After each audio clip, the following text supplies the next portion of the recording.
Hello students. आज हम बात करेंगे 11th क्लास से जो 4th चैप्टर चल रहा था, तो उसमें होता है प्रोजेक्टल मोशन। ठीक है, प्रक्षेप्य गति।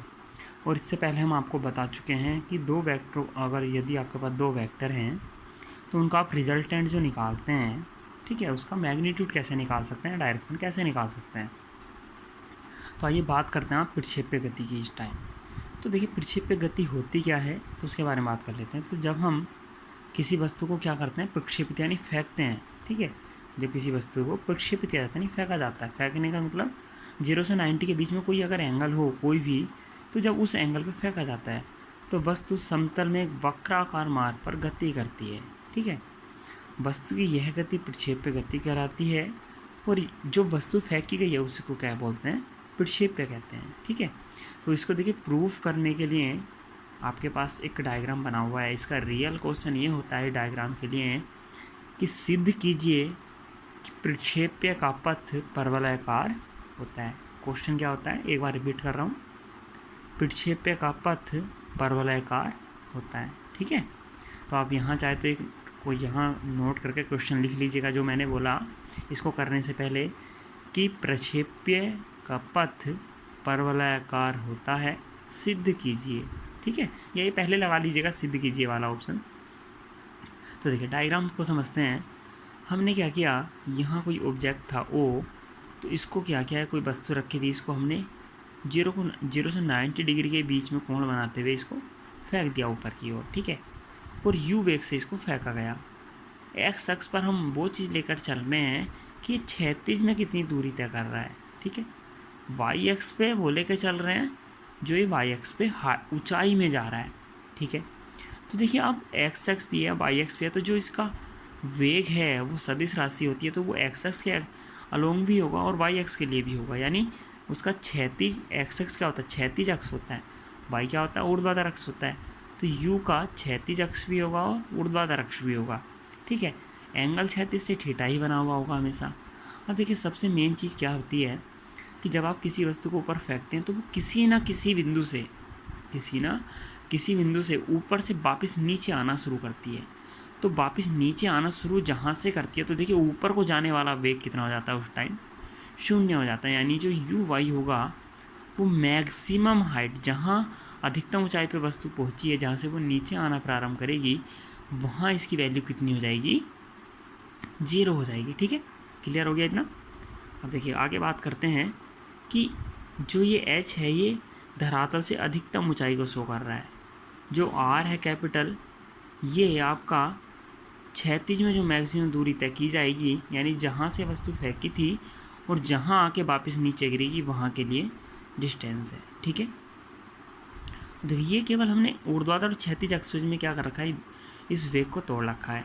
तो ठीक है, इसके चित्र के अकॉर्डिंग थोड़ा थ्योरी पढ़ लेते हैं। क्या क्या लिखनी है, तो माना वस्तु को थीटा कोण पर, यानी थीटा कोण क्या हो, न्यून कोण हो, पर यू नियत वेग से फेंकने पर वस्तु उपरोक्त चित्र अनुसार वक्राकार मार्ग पर क्या करती है, गति करती है। यानी इस ऊपर जैसे चित्र बना हुआ उसके अकॉर्डिंग क्या करती है, वस्तु गति करती है।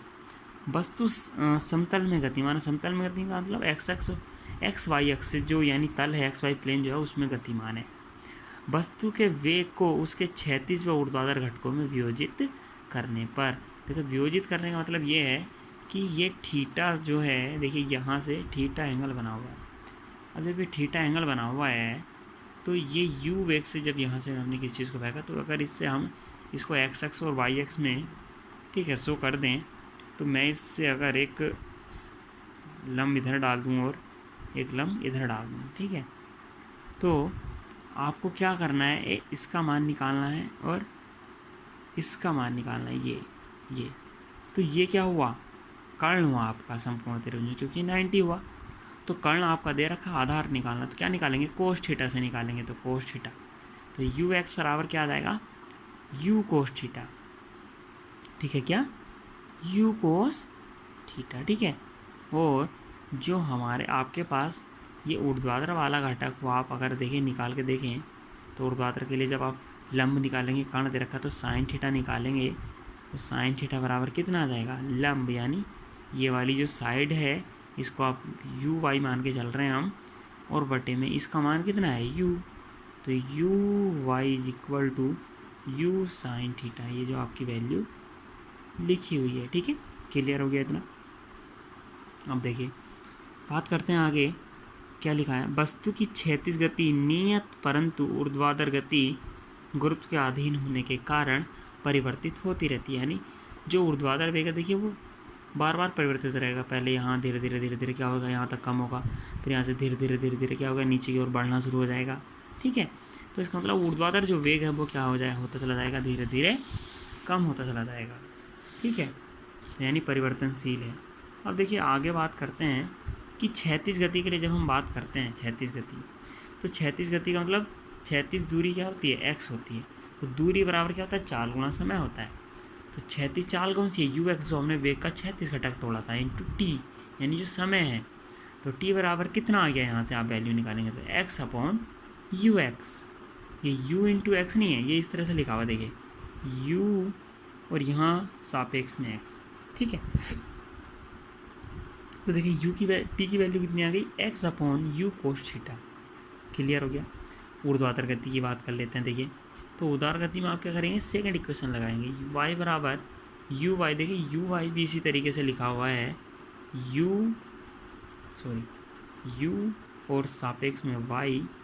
ठीक है, यू वाई इंटू टी, यानी टी क्या है, मल्टीप्लाई में इसकी। तो यू वाई की वैल्यू कितनी है, यू साइन थीटा है, प्लस 1/2 जी टी स्क्वायर। ठीक है, ये गुरुत्व के अधीन क्या होती है, सेकंड इक्वेशन होती है। तो y बराबर इसकी यू वाई की जगह वैल्यू रख लीजिए आप, यू साइन थीटा।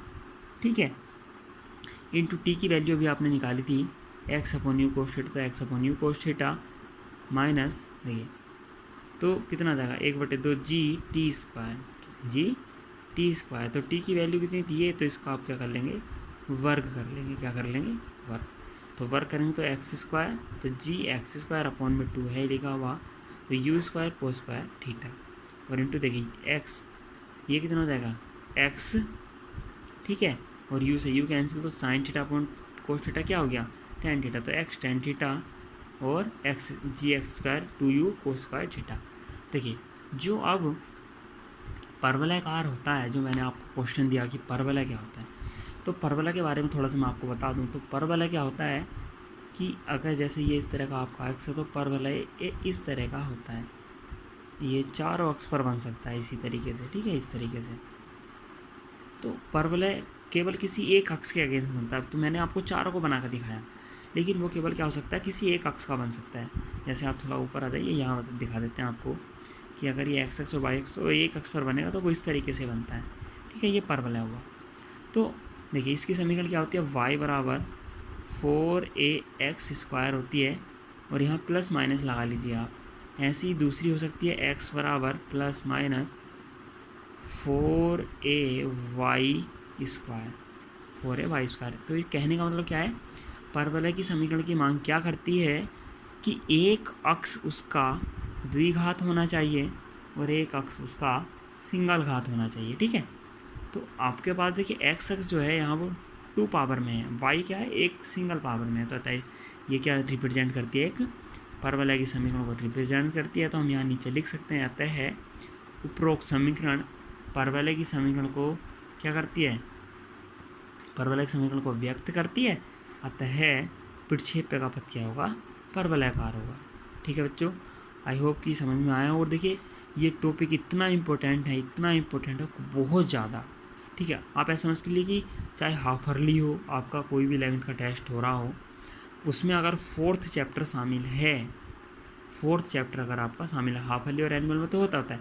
अदर कोई अगर टेस्ट वगैरह या अदर कुछ हो रहा है, कोई इसी तरह का आपका टेस्ट लिया जा रहा है और आपके में 4th चैप्टर शामिल है, तो आपका ये टॉपिक 100% आएगा ही आएगा।